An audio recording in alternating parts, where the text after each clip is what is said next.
to us all. Naimbaga Aldao. Unang-una po, I'd like to of course greet our municipal mayor, Honorable Mariano, our vice mayor, Honorable Lorenzo, to our SBs,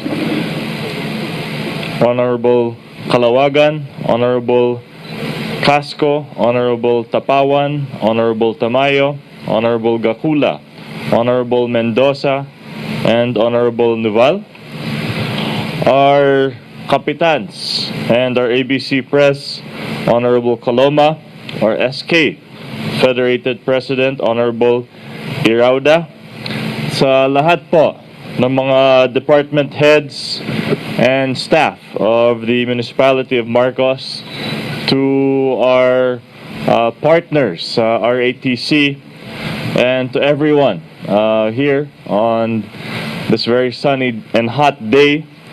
Good noon to all of you. I'm very honored and glad to be with you on this most monumental of days for the town of Marcos. Siguro, we know that Marcos has always been one of the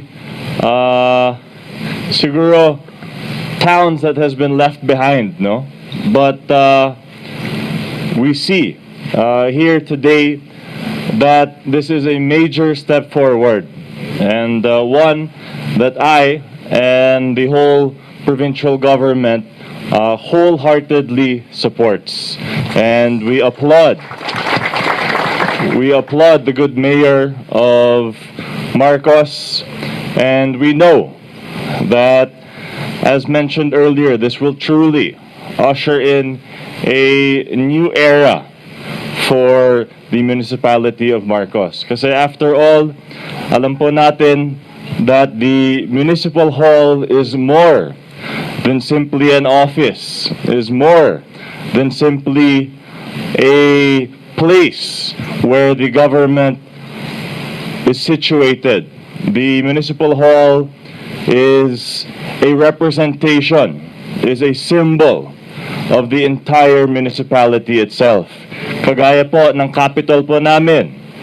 We take pride in our capital. We make sure that it always looks as good as it can, no? Kahit bagong paint lang, we make sure that every few years we paint it, because we know that it is a symbol of our province and a symbol of our people. So we applaud the good mayor and to the leadership, to the entire leadership of Marcos for this initiative. I'm sure after a few years, Marcos will have one of the nicest, if not the nicest, municipal hall sa buong Ilocos Norte.